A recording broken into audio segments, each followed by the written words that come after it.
Okay, so welcome to the fourth installment in the Disaffection seminar series hosted by the Enlightenment, Romanticism and Contemporary Culture Research Unit at the University of Melbourne. I'm Ben Cook, a lecturer in Cultural Studies at Melbourne and the organiser of this series. I wanted to begin by acknowledging the elders and descendants of the Wurundjeri people who have been and are the custodians of these lands.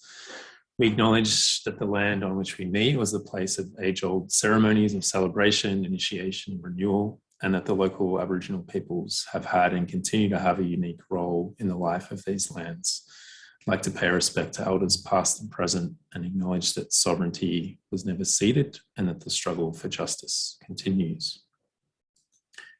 So following the format we've had the last few weeks, we have two speakers, Imogen Richards from Deakin and Peter Chambers from RMIT, who will speak to this general topic today. And then we have Mark Davis from Melbourne University, who will be the discussant. So Peter and Imogen will speak for 15-20 minutes each, and then Mark will respond, and then there'll be time for questions after that.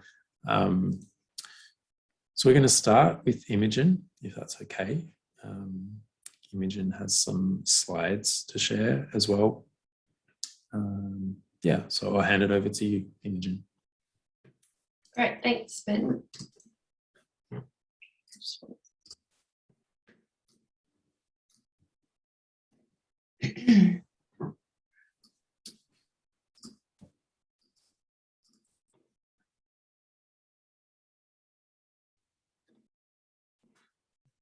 Okay, so in this presentation, I'm just going to spend a bit of time talking about what Angela Metropolis referred to in her recent book, Pandemonium, as the far-right social turn that had taken place in the context of COVID-19. In her view, this is characterised by neoliberal pandemic management strategies on the part of national governments, including herd immunity, that subjected already and rendered vulnerable already marginalised social groups to the disease. Metropolis examined how facts of inequality among varied social groups in respect of health and welfare,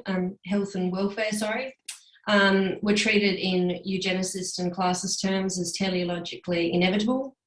So I'll be extending this also to look at the exacerbations of these trends in the light of co-occurrent crises of ecological environmental devastation and the emergent cultural properties within this environment of conspiracy and surveillance capitalism and media. Okay, so several, Metropolis and others, have already began to look at some of the still unfolding racializing, gendered, ableist, class stratifying impacts of different pandemic management strategies. And these examinations have highlighted how differential impacts often include scarcity, dependent on people's socioeconomic situation, including their resources for living and transport, and the type of work that they're engaged in or not. As Olgard also observed, drawing on Bembe's post-Foucauldian idea of necropolitics, the effects of pandemic management in wealthy but also less wealthy states differentially exposed certain people to death. So in wealthy countries, people working in essential industries, again with underlying health conditions, the elderly and others, suffered significant effects, and residents of sometimes global south countries which had developed extractive essential resource and labour models, sometimes under neoliberal policy guidance, also experienced scarcity and a lack of access to education or research for treatments or the development or administration of vaccines, which we can still see unfolding. So at the same time, people in those states also often found themselves subject to and not resilient against geographical border closures, stemming the spread of the virus for people, goods and services. So the pattern of neoliberal and right-trending responses that Metropolis highlights, she also traces to structural effects and historical developments for her, harking primarily back to the historical individualization and privatization of social goods underwriting early European capitalist societies, beginning with the introduction of property laws in the aftermath of the bubonic plague. So in this discussion, I'm also suggesting a similar structural emphasis on the co-occurrent impacts within those neoliberal environments where the management strategies are rolled out, but also which is structurally oriented through media and neoliberal technology economies in particular to facilitate a proliferation of anti-knowledge politics and conspiracies alongside trends in eco-fascism, however defined, as we'll go into in a minute.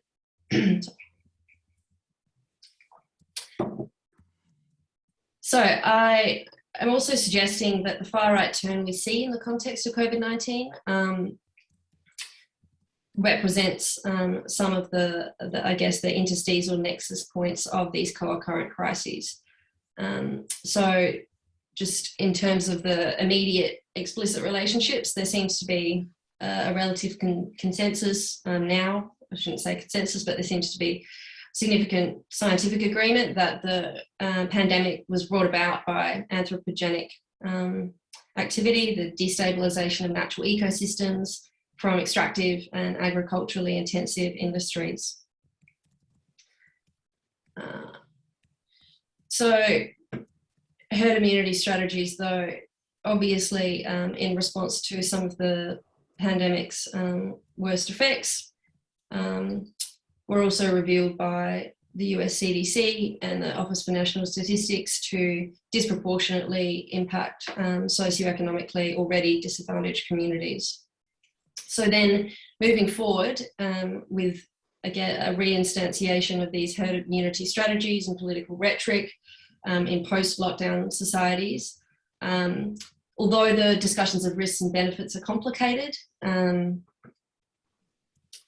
Freedom Day, for instance, approaches do allow the virus to spread through national populations, placing at risk people in precarious work, again, with underlying health conditions, and principally, again, in the service of protecting economic industry. So it's important to recognise as well that these herd immunity strategies and others on the part of national governments were sometimes more or less explicitly paired with institutional political discourse targeting, again, and racialised and already marginalised communities. So Roma were targeted in Central Europe. Several Western European politicians blamed the pejoratively so-called migrant crisis of Middle Eastern and North African refugees travelling to Europe from 2015. Bieber, in one examination, showed that in India, Muslim people were likened to suicide bombers in the national media for protesting the introduction of a religiously discriminatory citizenship law there during the context of the pandemic. Obviously, anti-Chinese propaganda proliferated within professional and amateur arenas within Australia, Europe, and the US, as well as elsewhere. So at the same time, we saw new forms of social response to the pandemic that were reminiscent of Malthusian, sometimes called population control, or Ehrlich's populationist ideas that Jeff Sparrow wrote about, or in the context of eco-fascism. So the notion of overpopulation in less developed, less wealthy states was even often discussed, is discussed at the UN, and it was evoked in the context of certain high-profile Netflix documentaries in 2020. So these narratives intersect, I would argue, implicitly also with those logics of social control underwriting certain government pandemic management policies in ways that are under-recognised. So some slogans demonstrated a social trend also in the context of COVID-19, so including social media memes such as humans are the virus, bees not refugees, that destabilise for some long-held divisions between fascist first or green first eco-fascist ideologies. And it's important to recognise this already occurred in the context of increased displaced people worldwide, with a projected, I think, 2.1 billion people by a recent IPCC Intergovernmental Panel on Climate Change report projecting by 2050. So already this is happening in the context of fortress anti-immigration policies within autocracies internationally, but now also within liberal and social democracies in North America and Europe. And as researchers and activists have started to note, the reality of climate change has meant that environmentalism is becoming a more open motivation, an attempted justification for anti-immigrant rhetoric and social attitudes. And that's occurring at the same time as environmentalists themselves remain targeted with violence, with hundreds per year still murdered globally. So in wealthy states, the securitization of environmental advocacy groups persists. The reactionary climate skeptic right erroneously denotes many environmentalists as eco-fascists. And conservative and right-wing campaigns in the US and elsewhere have continued, particularly in the aftermath of 9/11, to conflate environmentalism with terrorism. So these trends should perhaps be understood in the context of the wider exploitation of ecological and environmental crises by far-right violent actors with accelerationist or populationist ideas. Without going into too much detail, politically violent actors' pronouncements of ecological awareness particularly has come to light in recent years in light of the far-right's inability to ignore climate change and a recent escalation of white supremacist mass violence. So the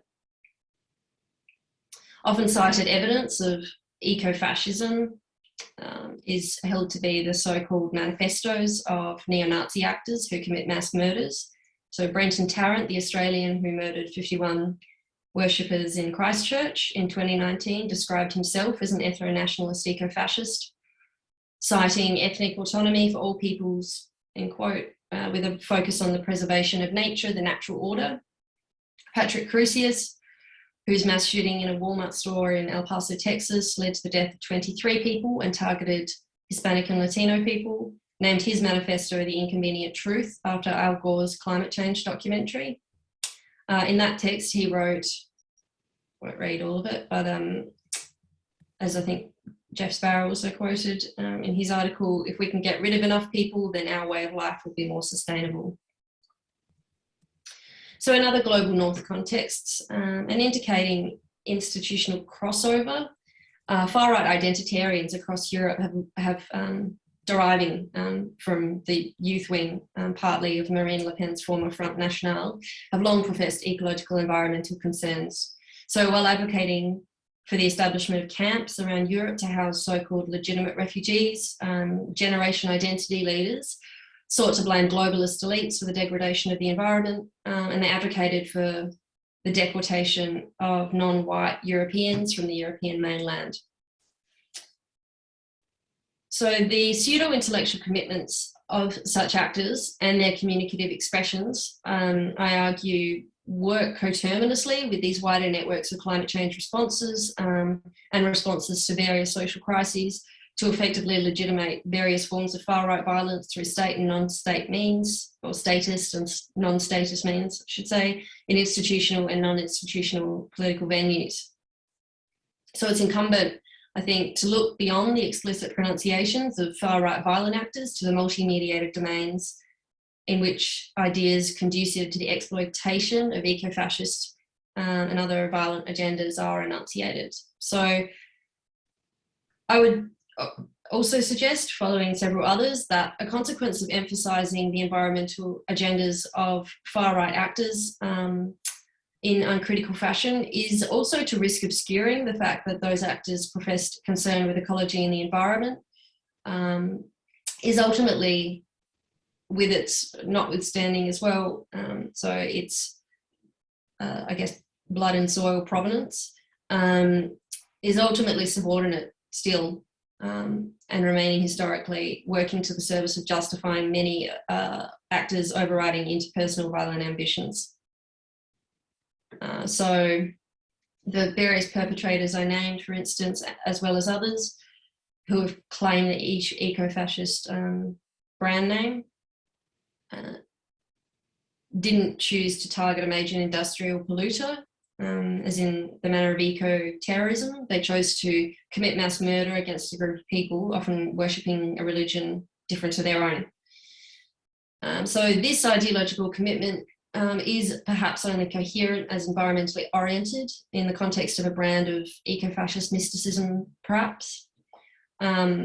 If the perpetrator's belief system can be understood to designate the non-white other as a foreign species or pollutant, posing first and foremost a racial national threat to the white race. So we can recognise its underlying logic lies with the preservation and reinstantiation of white power, not a holistic preservation of ecology, which itself is inextricable with its globality, not its ultra-nationalistic tendencies and the nature of human and non-human interconnectedness. But I think as well, intersections between neoliberal and authoritarian government strategies with these new tenets of far-right activism in the context of the pandemic are under-examined. So it's important to recognise that while the pandemic and its management in political institutions made a more apparent and readily exacerbated structural inequities across societies, it also provided an ideological backdrop upon which public consciousness of the possibilities for resistance to such inequities, including spurious natural hierarchies and eco-fascist responses, was suppressed, while also undermining effective collectivising strategies for pandemic management.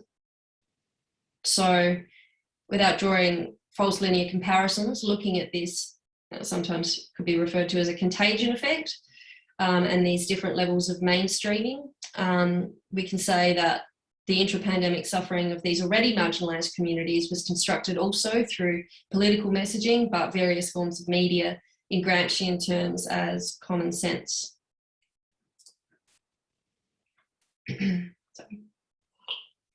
Okay, so in this environment, exclusionary or supremacist and exclusivist conspiracies were also promoted by accelerationist, neo-Nazi and other violent actors, both pertaining to the pandemic and to ecological environmental devastation.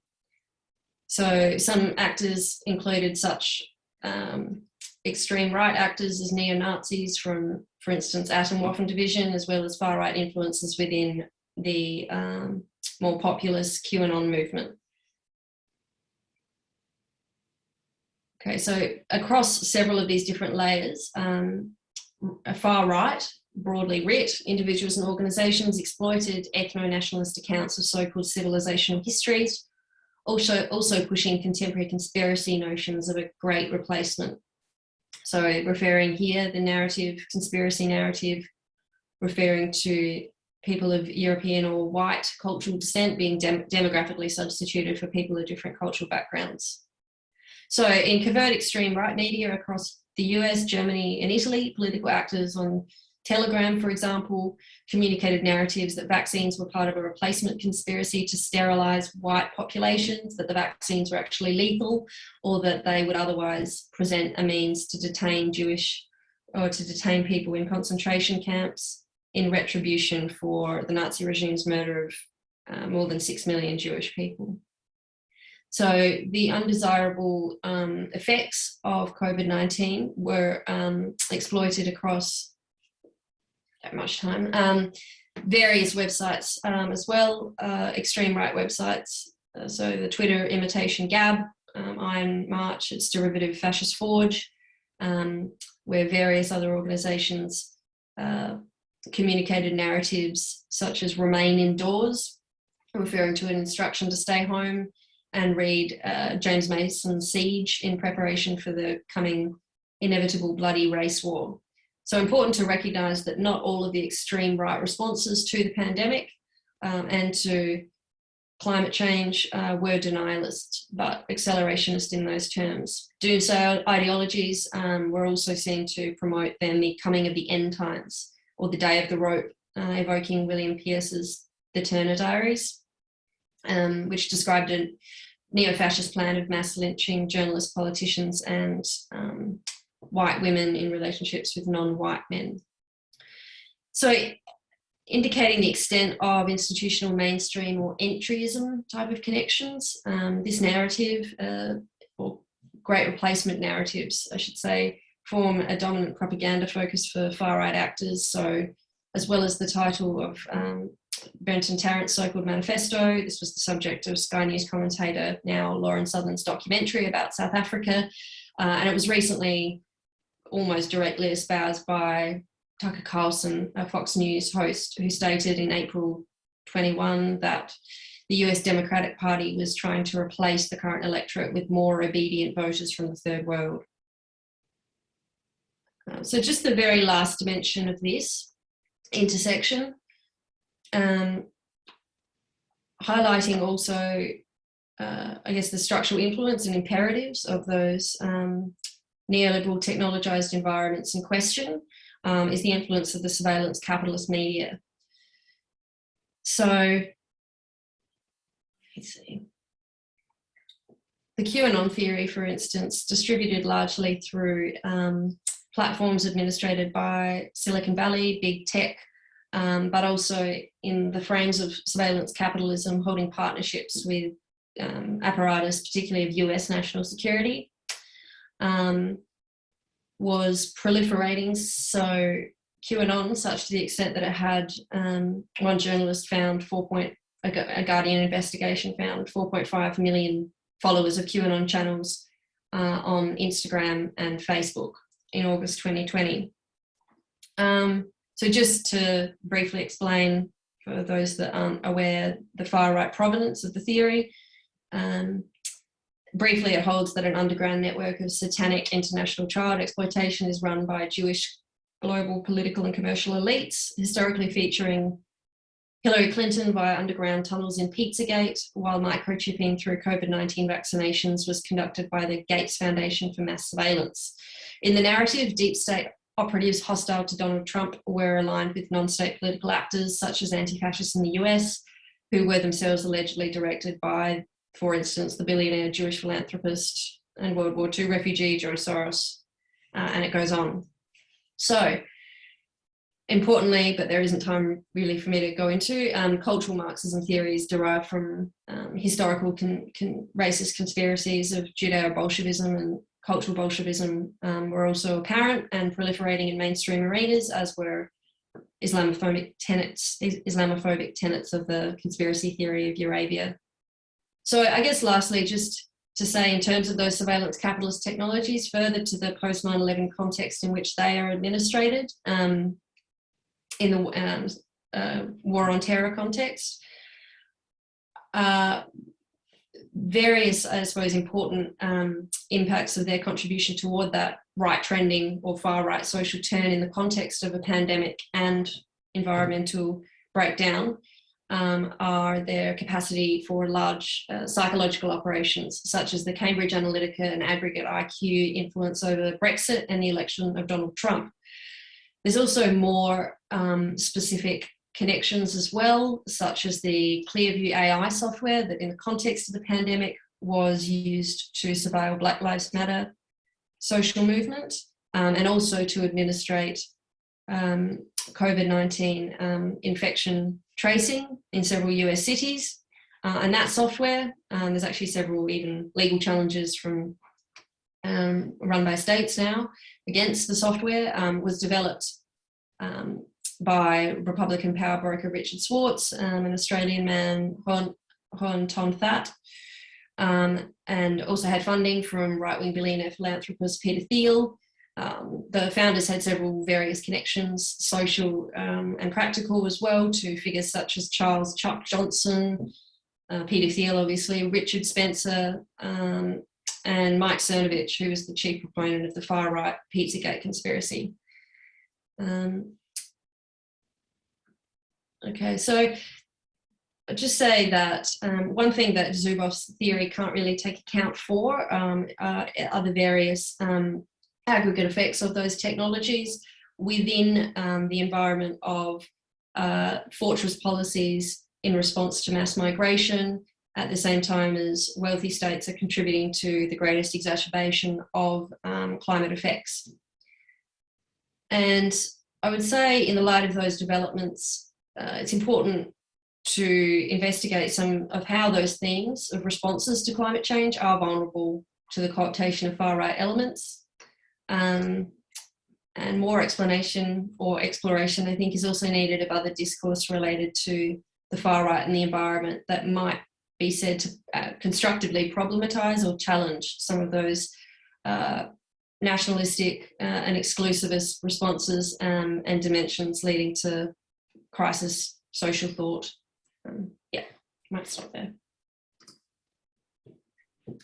Great, thanks a lot, Imogen. I might pass it straight over to Pete to keep talking about repellent men. I think you termed them before.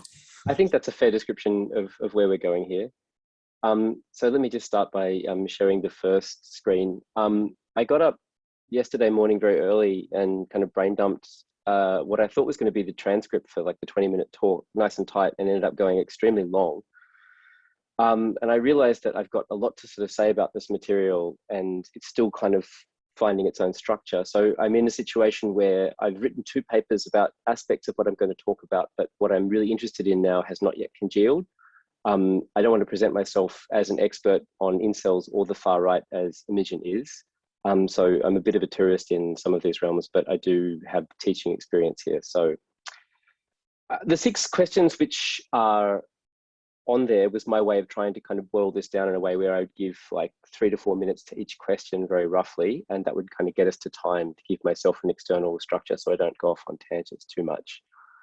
So to begin with, I wanted to talk about some of the male-dominated online groups, and I'm adamant that that phrase really captures part of what's going on here, that have elicited public and scholarly attention over the last decades. What are their commonalities and what are their distinctions?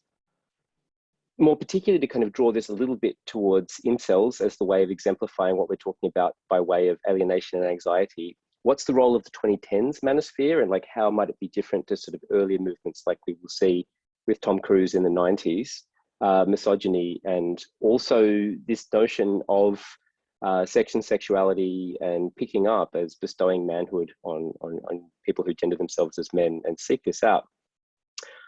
I'll spend a little bit of time talking about Fight Club again, you know, like even after 22 years as a resonant cultural artifact. Here, I'm really interested in how it is that groups with as ostensibly disparate interests and preoccupations and ideologies as aspects of the far right and incels could find a kind of common resonance in this cultural artifact, and that's really interesting. But really, for me, it remains a very powerful story about alienation in a capitalist society that is nonetheless very prosperous and that is dealing out to men what is on material terms like great advantages. So it's a way of unpacking the question of like, even in countries of the OECD, where white men are on paper still the most privileged people globally, is there nonetheless such alienation, such pain, and such disaffection leading to a lot of these societal pathologies? And then bridging to the latter, I'm going back and I've been rereading Erich Fromm. I've been rereading a lot of the Frankfurt School, returning to a lot of the psychoanalytic social theory that I did when I was a student of the Ashworth Centre in the mid-2000s. And hello, John, I saw you there. And finding a lot of points of resonance as well as friction with what Fromm says. To sort of colour that in and to politicize it and to kind of draw out some of the distinctions I want to talk about with what's different about what tends to get lumped together as under the umbrella of violent men or countering violent extremism. I want to sort of think about what might be very different and specific to incels vis-a-vis these other groups, a little bit of Neumann, and then try to think a little bit about ourselves, you know, what should be our concern when we worry about or problematize these male-dominated groups, such as incels. Like, what are we really thinking about when we really think about incels, and who or what are we really worried about when we worry about them? So to begin with, you know, a tale of 3 distinct, perhaps disparate groups across the 2010s context. It's like a decade since the attacks in Utøya, and I've been trying for nearly that amount of time to write something that's interesting and productive or of value about Anders Breivik, and I've failed about 3 times. I think that sort of tells me that I should move on from that, but at the very least, it got me thinking as I was routinely teaching undergraduate terrorism courses, both at Melbourne University and also at RMIT. At Melbourne with a psychoanalytic bent, and at RMIT to criminology students. So 2 different kind of focuses there. So how should we actually think about what has been going on in Europe with the far right? And then over the ensuing decade, I've been something of a spectator keeping an eye on that. In particular, what piqued my interest was both his use of the cultural Marxism conspiracy theory and also the way in which, and to anyone who's a teaching academic, it was really just Turnitin plagiarism. So he just copy and pasted huge slabs of text from paleo-conservatives like William Lind. But you know, with all due irony, this led me back in certain ways to the Frankfurt School for a number of different thinkers who might have important and insightful things to tell us about what might be going on with people such as Breivik, the groups of which they're part, like what's really making them tick. Secondly here, and this is the bridge, and I want to put this in here only because it's very incongruous to have Zafran Alush here, but he has Hello Kitty on the table here. So he's there both to symbolize that Islamist terrorism is used to kind of connect these things which are going on here, but that it is something which is, I think, disparate and incongruous. So there's the Hello Kitty there is something incongruous for you. That over the decade in teaching terrorism courses, it's become necessary to not only talk about the supposed threats towards the West by groups from like Al-Qaeda and Islamic State, but then also far-right groups, and more recently incels. So in my supervision of an honors thesis around incels, you know, in a criminology department, a lot of the kind of the focus or the heat of incels is like, you know, are they a danger to us? And here on the right is Elliot Rodger, and we know that he did commit a mass murder in 2013. Certainly a disaffected young person, and certainly someone capable of violence. But the thing which ties this all together, of course, is first of all, the kind of the governmental response, like when do the agents of sovereign authority go out and concern themselves with these disparate groups of young men? It's under the umbrella of violence and violent action as a response to countering both their violence and their extremism. And secondly, you know, when we do talk about them, we tend to conflate them in this way, that there is something intensely problematic about certain group-based performances of masculinity that can spiral in certain ways. And this will come up when we talk about Fight Club.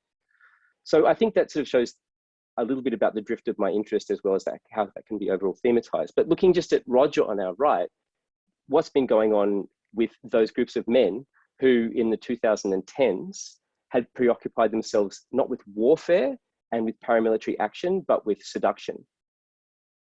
I don't want to spend too long with this GIF. I'm surprised that it animated. You know, you never know whether it's actually going to do that when you load it here. But I think it's really interesting, first of all, that we have a late 90s cultural artifact like the one I'm going to spend a little bit more time talking about in just a moment. That there's something which was already legible in the 1990s, such that Tom Cruise could give, to my mind, the performance of his career here in Magnolia. But also that what's legible here is a kind of masculinity that seeks to own and possess itself, like a phallic repossession, which can only come by way of the seduction of a female or feminized sexual object who is manipulated and commanded and lorded over. So we have here, of course, like a thinking both of coercive control, firstly, and secondly, the manner of acquiring masculinity through exemplars like Tom Cruise and other people in the culture, whose way of embodying this would be as a way of seducing women in a commanding way. So what is it to those who are invested in these particular male subcultures, which are very predominantly online, that sex with women, usually instrumentalized as object, not real women, you know, that they don't really figure, is somehow becomes this sort of phallic bestowing reposition. So what is it about these men that they need women in order to be men in certain ways, in ways which are very distinct, I think, to Zafran Alush and Anders Breivik, who didn't need that as well. So there's two different kind of like lines of becoming there.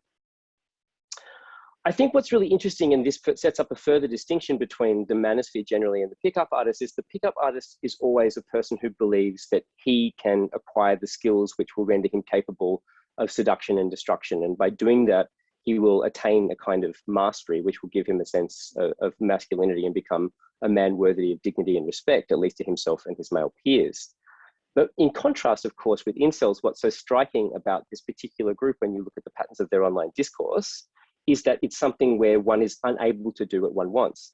And I think it's really interesting if we paraphrase Klaus Theuerleit's idea that a fascist is someone who does what he wants, that an incel is someone who can't do what he nonetheless wants to do, but still can't do it in some respects. So there's a kind of a distinction here which sets up the manosphere generally and incels between action and inaction.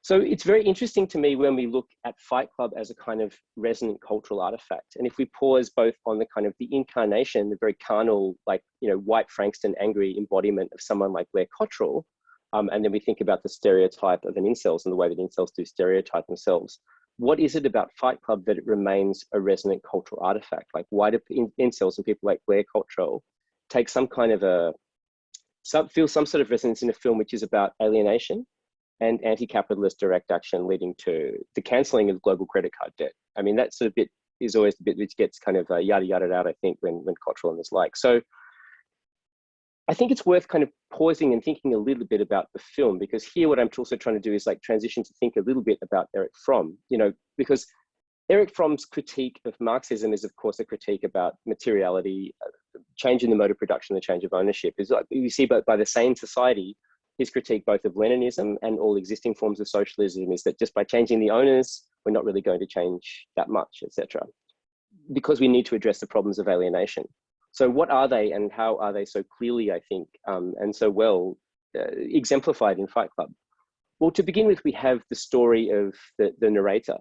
And the narrator lives by himself in an apartment, and he's doing what David Graeber much later down the track would have called a bullshit job. You know, he's working for an insurance company, and his whole job working for the insurance company is to juke stats to minimize insurance payouts, so that when people who are routinely victims of car accidents, which are caused by faults in industrial design, do that, his way is to basically use spreadsheets to design a way so that the company can continue to produce these cars, not be held accountable for it, and that all of the damages are minimized there. In the course of living in this alienated life, he's suffering terrible insomnia. And as a way of actually trying to cure his insomnia, he realizes he goes to different 12-step programs. And he routinely goes there. He realizes that he's able to sleep once he can go to a 12-step program. At one of the programs, he meets the borderline femme fatale Marla, and they decide to split and go to different 12-step programs so that they can each be there at different times. So cutting a long story short, you know, he then has his apartment burned down and ends up at a bar where he meets Tyler Durden, his shadow, and they then go outside and they punch one another. And this is, of course, the moment when the Fight Club ensues. What's particular to the Fight Club is that the men who are involved in this, and the men who start off with just the narrator and Tyler Durden, is that they find a certain repossession of themselves through intense physical contact with another male body. In other words, violent and direct physical contact with another stranger, fist on fist, which is something very indifferent to aerial bombardment, is a way of recovering a sense of embodiment, a sense of meaning, and a sense of dignity. Secondly, as they do this and it evolves, it constitutes itself as a bounded group which is held together by a secret. So this group of men are finding meaning with one another by hitting one another in a regular way, do so, and as they do so, the group evolves, and it's this secret which is held together by a number of people who are doing bullshit jobs, etc., etc., etc. As we know from seeing the film, and I assume many of you have seen the film, this spirals. So a lot of the telling about this is the way in which it evolves from a loose group of people meeting after an hour in order to do an informal mixed martial arts club into something which is more like a terrorist cell. So there's a level of uniformity, and then there's a transformation into cultic relations and the elevation of Tyler Durden's charismatic authority over the group, and the eventual plot through Project Mayhem to cancel global credit card debt and engage in a number of different anti-capitalist terrorist actions. So that's the film in a nutshell. Why does it resonate with these groups? I think that there's something here which I find when I was reading Erich Fromm's Man for Himself that brings me back to this. So if I can, where's my? So Fromm's late 40s development of his own work tells us a little bit about how, at least in the film's representation, we can see something where in an alienated world where people are working bullshit jobs, where they live in an apartment and they're insomniacs and they live with the IKEA settee that defines them as a person, meet their existential needs by engaging in intense physical violent contact with strangers. I think that's really interesting.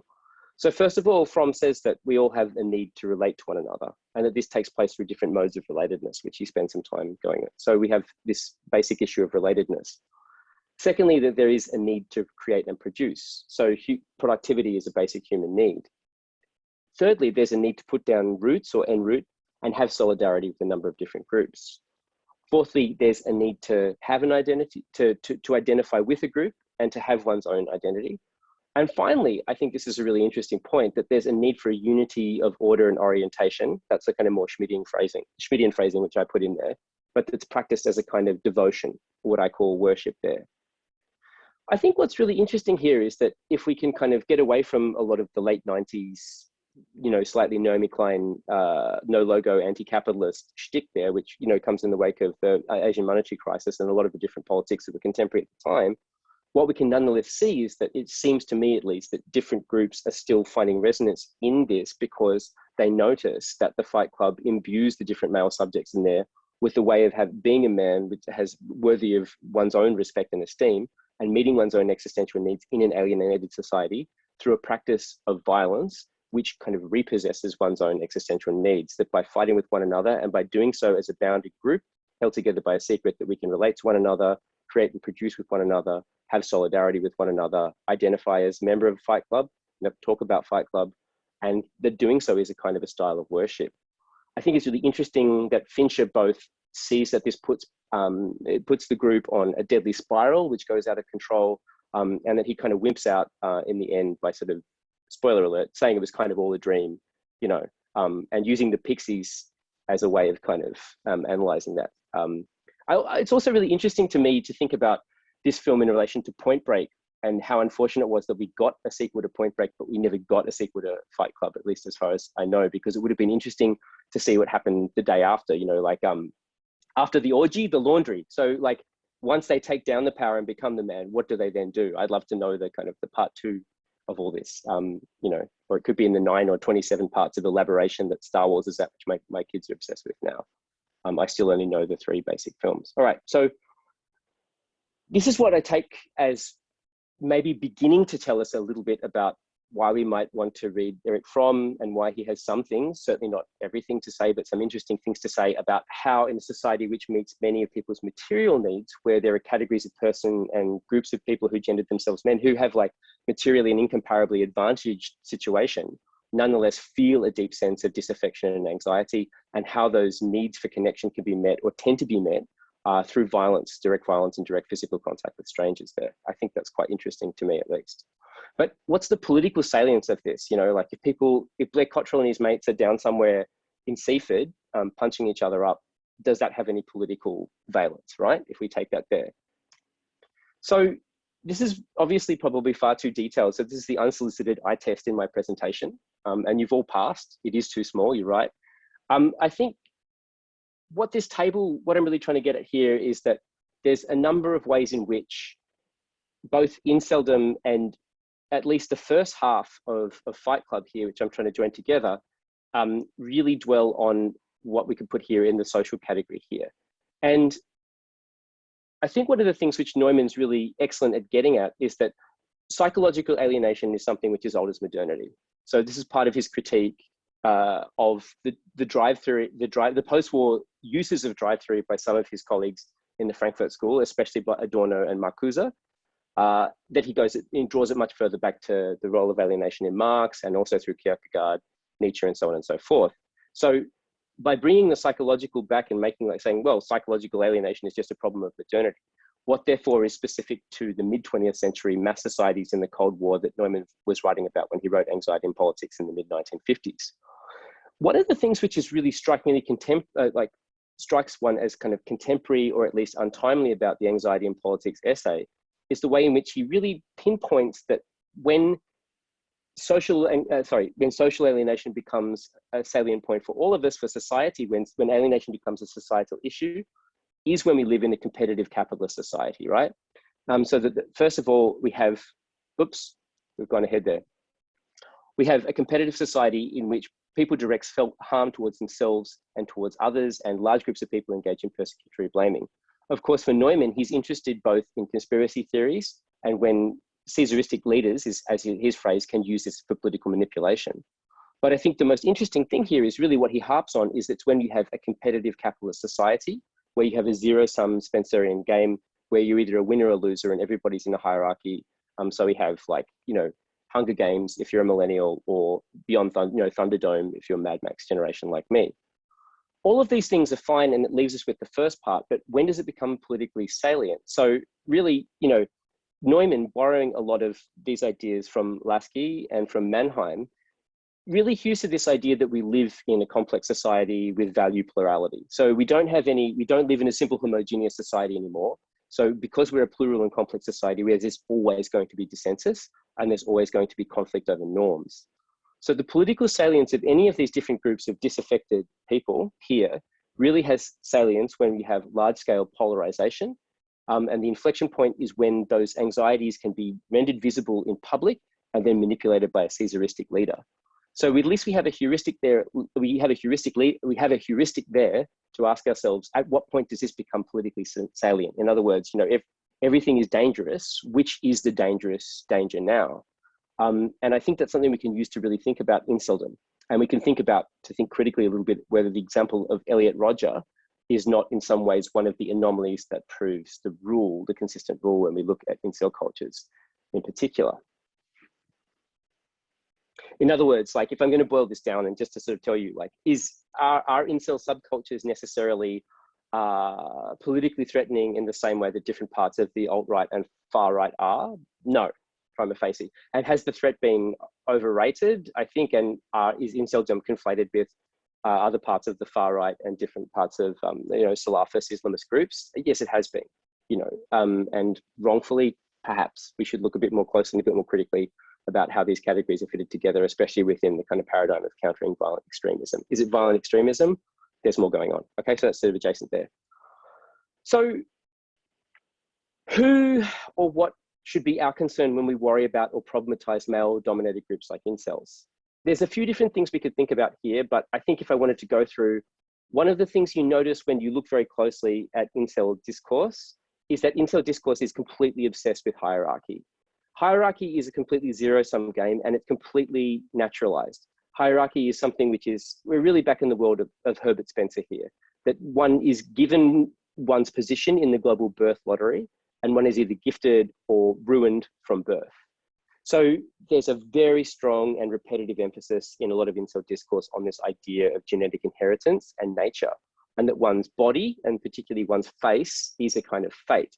So that one, of course, one could seduce and destroy if one had the jawline of Tom Cruise. And if one had the torso and the jawline of Brad Pitt, one could, of course, you know, marry Angelina Jolie, at least for a time.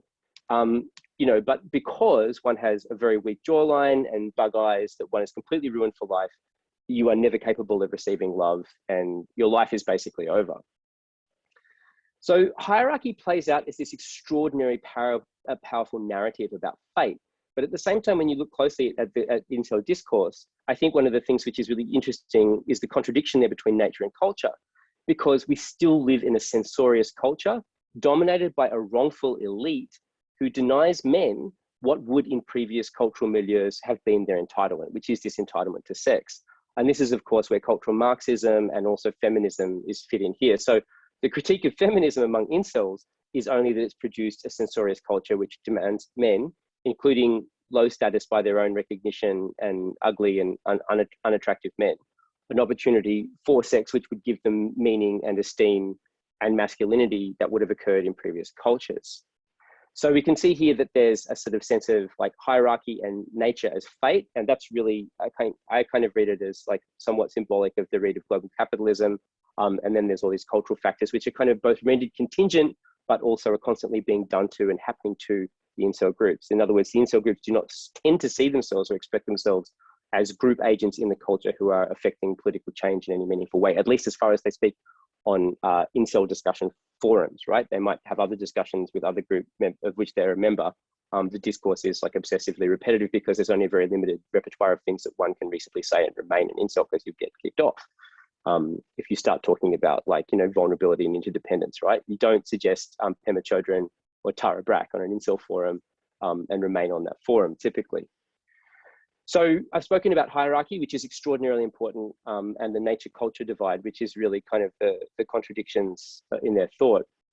Of course, one of the things which is so very different, which I've already kind of spoken about in relation to the manosphere, is that, you know, the paradigmatic figure like Tom Cruise's character, the author of Search and Destroy, takes action, and by upskilling in a certain skill set, you know, gains this almost superpower, the ability to manipulate groups of women into sleeping with them. Whereas the incel finds themselves wishing to do this but incapable of doing that.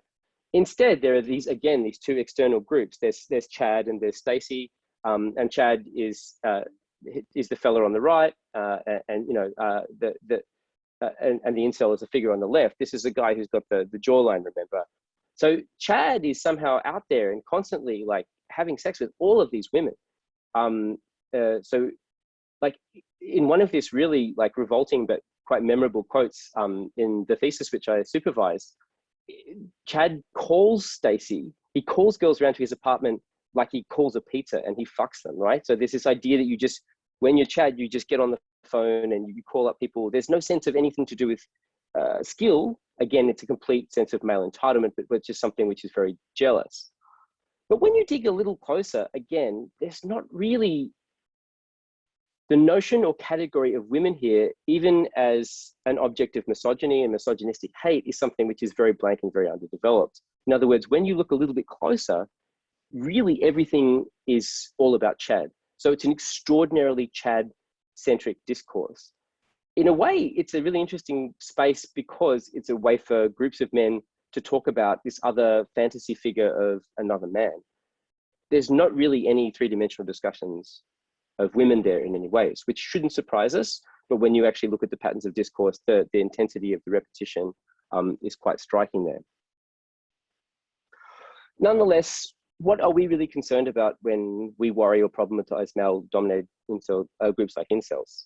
Of course, like, you know, one of the things which is so notable about incels is the degree of splitting, and like in the same way as the narrator in Fight Club, there's this sense in which Tyler Durden is not the narrator, whereas again, spoiler, we learn that, like, you know, the narrator is Tyler Durden. And incels have completely split off all of their agency and empowerment to forces which are outside the group, outside the home, and outside the self, and which are hostile and antithetical to them, and they're censorious and denying and cucking them in all of these different ways, but against which one cannot take action. Reciprocally, when we sort of revile or pity incels, are we not reviling or pitying many of those aspects inside of ourselves which shadow us as subjects who've grown up under, like, you know, the Hunger Games of competitive life in neoliberal capitalism here? So is there not a little bit of incel in all of us here? But also, I want to say that there's, of course, something deeply repellent in all of this culture, to be sure. But is there not also something which is not like repellent and unlovely and unlovable, but also that remains unloved and unaddressed here? In other words, and I'm not suggesting that we go back to, you know, mythopoetic men's movements, but is there not some further interrogation of the role of masculinity and of upbringing and development here, which we need to talk about? Like, what's happening in the lives of many young men that by the time they end up 20 years old, they end up identifying with these online groups here? So what are we doing in the way that we raise and parent all of the different people, including those who gender themselves as male in the communities in which we live? These are questions as well for us. So the thing I would like to do is like, do try to hold compassion for these repellent characters of the incels. Remember that there's a part of incel inside of all of you, but also let's implicate ourselves a little bit in the co-creation, that this is a part of society and society is also inside of us. Let's not do precisely the standard move of the repertoire and place all of the shadows outside the boundary of the group, outside the boundary of the house, and outside the boundary of the self. All right, well, I think that's about right for time there. So I'll just end up there. So that's the thing here. I'll go back to the questions to begin with. And we can see if I've answered them to anybody's satisfaction. I hope that wasn't too tangential or too loose. No, great. Let's throw to Mark for first responding and then to others beyond that. Thanks, thank Pete. you. Thanks, Ben. And thank you, Peter. And thank you so much, Imogen, for two really interesting papers. And well, what can I say? Things have come to a bit of a pass, haven't they? You know, there's a sort of all-pervasive sense of crisis here. And one of the things that I like to think about and just sort of open up as topics for discussion is just sort of draw some of the threads together here and think about some of the underlying themes and some of the problematics that are at play in here. One of the things I was sort of thinking about, Imogen, as you were speaking, was the conditions of possibility for the virus. And it seems to me that the conditions of possibility for the virus go all the way down, from bottom to top, from science, from the hardest edge of science through to the hardest edge of culture. And you know, what I'm talking about there is of course the sort of environmental decay and the sort of moment in the Anthropocene that we are in that create the conditions of possibility for the virus, and then the ways in which the virus then sort of kicks back and manifests in cultural ways that really exemplify and amplify the environmental concerns and the environmental degradation that are at the beginning of the virus itself, that create its conditions, its scientific conditions of possibility. So what you have there is the effects of institutional decay, environmental decay, manifesting both at the beginning and at the end. You see the decay of the environment, then going right through to the moments of neoliberalism that you talked about, and the institutional decay and the political decay, the decay of political conventions and ideas around mutuality and civility, which create the conditions for discourses around herd immunity and so on. How do we begin to talk about that, and how to begin to understand that in terms of the logic of the event and the way that the event plays out? So those questions of precarity and inequality that you talk about. One of the interesting things I think about the response to the environment, to the virus, especially from the far right, and I've been doing a lot of thinking and writing about this myself, is thinking about the dynamic there and the return to kind of fundamentalist notions of identity and the sort of various ways in which the virus has been mobilized to basically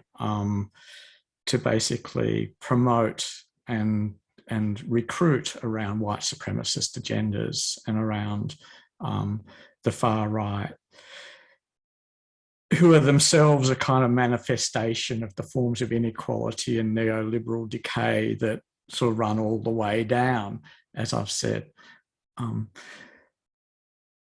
And thinking about this in the context of thinking about incels as well, because there's a lot of correspondences between the far right and incels, and a lot of convergence actually between far right and incel movements. And I take your point, Pete, that incels aren't as politically valent as right-wing extremists are, and that they aren't perhaps the same kind of danger, although I would argue that they are actually a danger to incels themselves. And having spent a bit of time supervising a thesis myself on incels, and having joined in the participant observation that we did as part of the digital ethnography that we did for the project, it was really interesting to see, and really shocking to see, how destructive those communities are for the people that are in them, precisely because of the hierarchies that you talk about, and the ways in which within the incel communities there's all these levels, and within different forums there's all these different status levels and different participation levels, and an enormous amount of gatekeeping that goes on in the forum that's highly destructive, and an inability for anyone in the forum to voice anything other than a very correct line of incel thought, for fear of being banned from the forum almost instantaneously. So they become these kind of self-replicating cultures of really destructive understandings of what masculinity is and what gender is. But underneath all this, I think, is a question around new forms of fundamentalism, and a question, as you rightly point out, I think, Pete, in talking about Neumann, a question about modernity, and the question of the risks of modernity and what modernity means and how it functions now. And I think what we're seeing, on the far right and in incel communities as well, is new forms of biological fundamentalism, and new forms of, the revitalisation of old forms that associate rights and sovereignty with biology and that embed them in biology and that seek to challenge the sort of democratic precepts of post-Enlightenment modernity. And I think this is kind of the dilemma that we're in. And, you know, the double bind of incels is kind of illustrative of the double bind that I think we're all in. On the one hand, they want to embrace biological notions of masculine privilege and masculine entitlement. On the other hand, they're brought undone by their very biological fundamentalism because they feel that they don't look the right way. The question that I think we all face is really a really old dilemma that goes to modernity, and it goes to questions of difference and how we manage and understand difference in modernity. Often, I think with the far right, we see a response to the abandonment by political elites of questions of difference in politics and how to manage them. And we see that manifested in incel communities as well. We see a return to fundamentalist ideas of sovereignty and rights, precisely because political elites and liberal elites within liberalism haven't been able to negotiate those questions and instead resorted to kind of fairly naive and puerile notions of centrism and equality and universality that don't really grapple with the questions that people are feeling in their everyday lives and in their own precarity and in their own marginalisation. Fight Club gives us a metaphor of recovery, and I think that's the appeal of the movie to the far right, that metaphor of recovery and the way it plays out. And I think you know, many of these sort of accelerationist and grappling towards these fundamentalist solutions are all about trying to find avenues to recovery. And I'm not saying that we should be sympathetic with them. I don't think we should, but I think at the same time, we need to understand where they're coming from. And I think we do to a certain extent in our critiques of neoliberalism and so on. But I think also that the left have failed here as well. And that's part of the problem. We have many diagnoses, but we have very, very few solutions. And that's where I want to stop by thinking about, well, what do we do beyond diagnosis? So I'll stop there.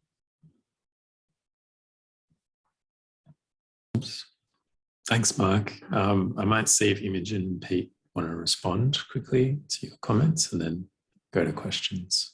Imogen, do you have anything you'd like to add? Just really briefly, I suppose. I thought that they were really useful points, drawing out those key themes. So thanks, Mark. Especially the idea of beginning and end cases, or historical and now, of institutional and environmental decay. And I think extending that, it's useful to look at as well as the notion of decay. I mean, that idea, that processual idea of what's historically resonant. So the point of hierarchies as well, I think, is obviously kind of at the heart as a way of negotiating or not difference. I think that's a really important thing that I couldn't quite pack in, but absolutely the sort of far right observance of sort of spurious hierarchies and the amalgamation of that with a so-called natural order, which, you know, also tends to dictate the relationship of those actors to the environment. Yeah. However oriented those far right examples might be. So really, I guess just agreeing with the usefulness of thinking about some of those ideas. Okay, I might just say that. Thanks. Pete? I wanted to sort of talk a little bit about the sense of violence and threat, and agree with Mark that the greatest threat that incels tend to present is to themselves and one another. Maybe just one of the things to add here, which might not be totally legible, is that, and Imogen, maybe you could see if you think this is sort of this fits with what you've noticed, is that there's a tendency, I think rightly in my view, to take a feminist criminological approach and see that this is violent discourse. and that we know empirically that violent discourse does lead to sexual and physical assault. So it is linked to violence, right? But it's not the violence of the prominent public terror attack, Elliot Rodger notwithstanding. It's the routine, low-level violence enacted towards other people, typically people gendered women, and gendered subordinate. And so that because of that, it is misogynistic language, and it does basically induce patterns of coercive control in people's behavior. So that's that. I guess I was pushing a little bit against that to try to open some of the perspectives from masculinities and from depth psychology there. But secondly, that there's a split, and then there's this other group of criminologists who tend to be men, who you declare the new male-dominated group as the threat, and then you receive funding in order to counter them as a new type of violent extremism. So I was trying to kind of steer a course between those two things. Maybe that's like something which is kind of intra-criminological in a way. I'm also the broad thing about modernity, because intuitively, Marcus, you were saying this, and I hope I can link this meaningfully to what Imogen is saying. It's like, what is it about the 19th century, and especially like the power of Malthus, Herbert Spencer, Francis Galton, and then into Oswald Spengler, such that in a way, like they're still exerting this huge force on so many people's thinking.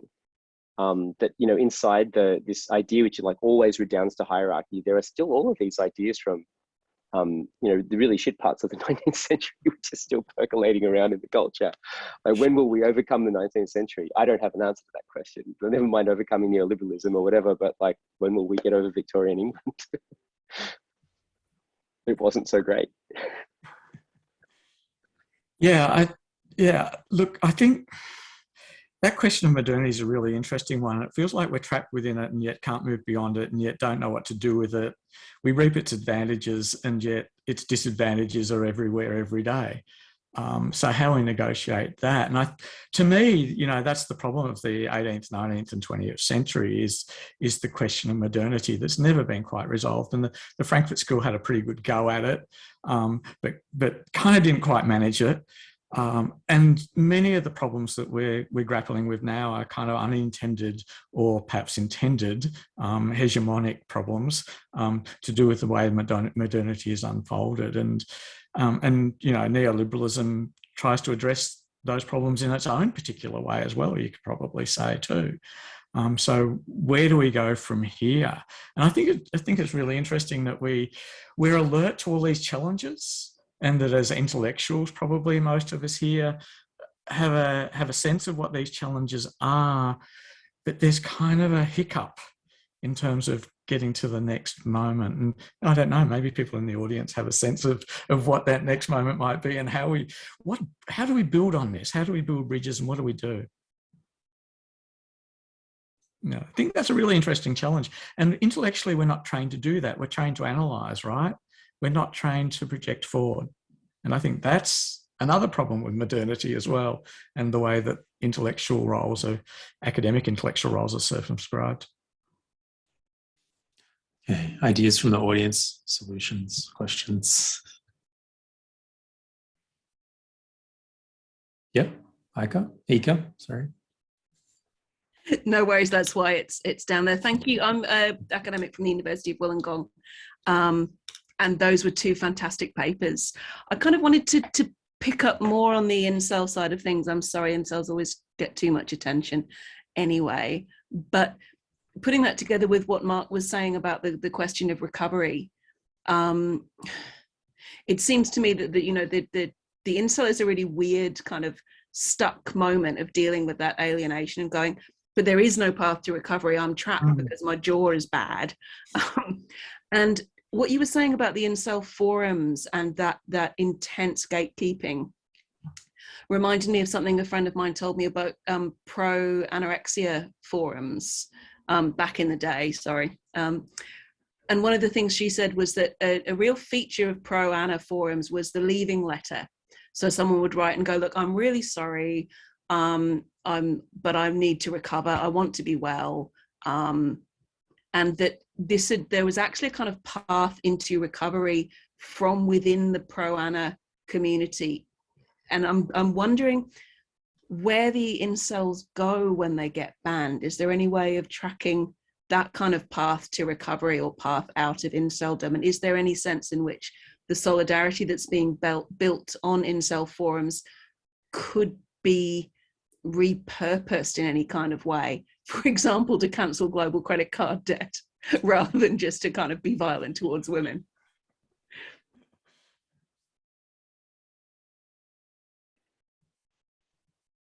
Yeah, I think that's an amazing question. I don't have a clear or good answer to it. Perhaps Mark knows a little bit more about this from some of his work on the adjacent things.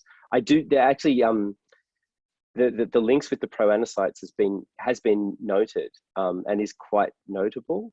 I don't know. I think maybe just to tie this to one of the things that Mark said about Fight Club as a story of recovery, to link this to Fromm. So, Fromm has this inkling that however pathological our behavior is right now, like we all want to be well, even if we don't know how to get well. And that is at least like some kind of a starting point. That's the end of that thought. So I don't want to develop too much more than that. Thank you for articulating that. That gets at something I was trying to think. Yeah. But he's adamant about that point. I think it's quite, I've been sitting with it for a while. Yeah. Thank you. Yeah, the dominant sort of trope on incel forums, eco, is not so much the leaving letter, it's LDAR, which is an acronym for lie down and rot. And that is the point of exit, where you exit by dying.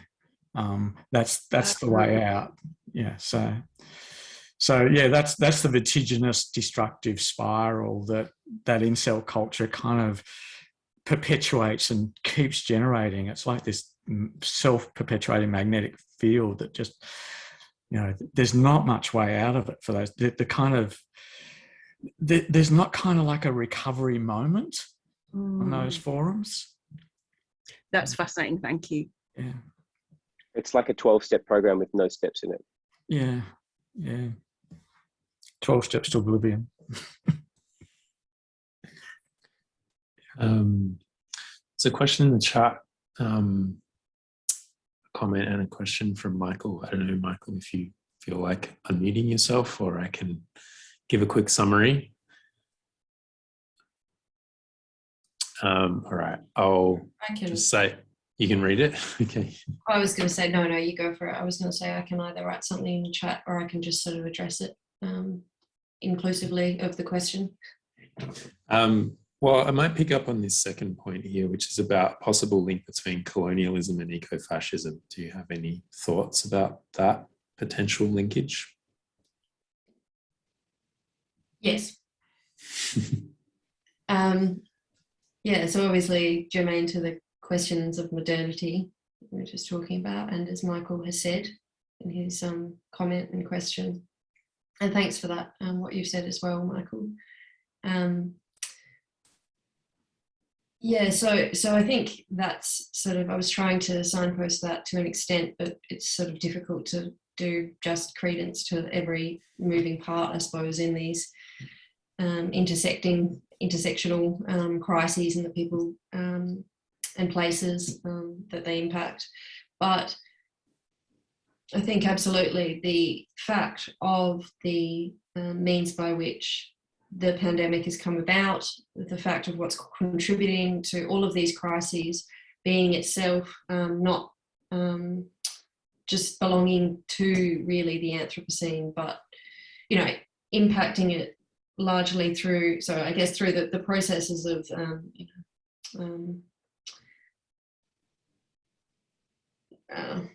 I guess through the sort of colonial, but also not even just not even just necessarily on a sort of neo-colonial sort of basis of, I guess, exporting factory production, industrial, the offshoring of industrial manufacturing, but even within settler colonial states. So Australia is a pretty prime example of an economic model of development really built on what it is.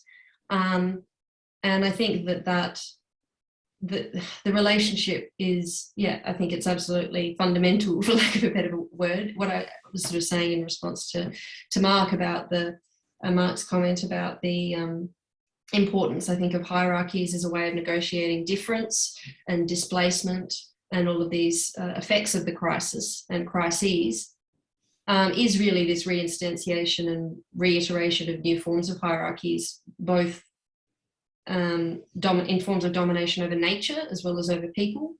And that's something that's obviously incredibly historically continuous through Australia's history as a white ethno-state, also founded with an extractivist model of development. You know, it's about domination and hierarchy. And I think this is part of the fertile, I guess, ideological ground that does give rise and does provide that firmament for potentially, with increasing crises, with 2 billion people apparently going to be displaced in 2050, the sort of takeoff of some of those eco-fascist or otherwise, sort of far right and hierarchically driven responses. It's a bit vague, but yeah, no, definitely. I think it's really important. Yeah, and I think your point as well about modernity being characterized by colonialism trying to disavow itself while perfecting itself is definitely, it's like a creative destruction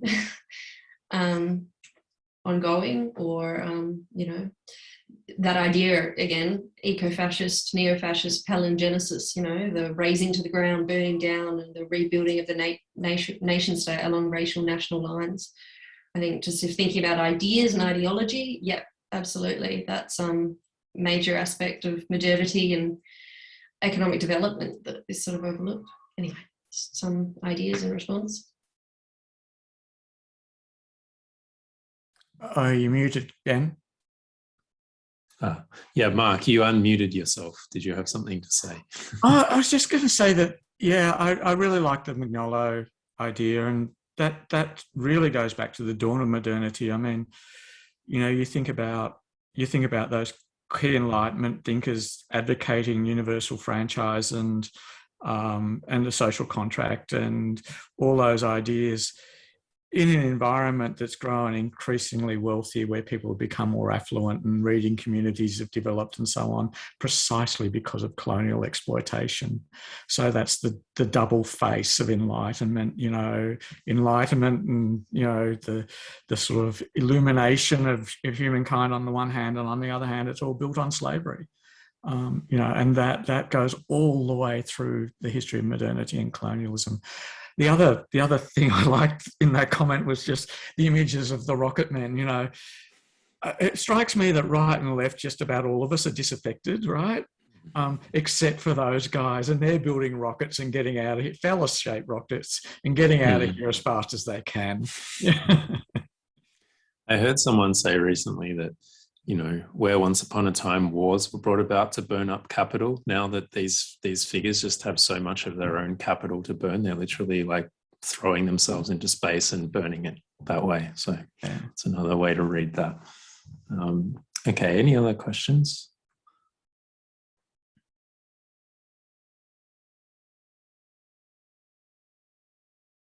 No? All right, well, in that case, we've already gone 20 minutes over. So we might bring it to a close. And thanks, Pete, thanks, Mark, and thanks, Imogen, for your talks, presentations, discussion. That was a really, fascinating and repellent in various ways. I do my best to provide some repellents for you. Yeah, I also agree that it's Tom Cruise's pivotal role in his career. Yeah. Absolutely. I want to give my heartfelt thanks to everyone, just obviously Ben for the invite, and for Mark for coming along, and for Imogen's great paper, and also to everyone for attending and listening. Assuming you were, we know from online teaching that this is never a matter of fact, but no, thank you so much. It's like really wonderful to do this. Thank you. And seconded as well. Thank you. And thanks very much, Mark. And thanks organising, Ben, and thanks, Mark, for your really useful comments, and everyone for coming. Yeah, thanks everyone. It's great. We need to have more and more discussions about disaffection.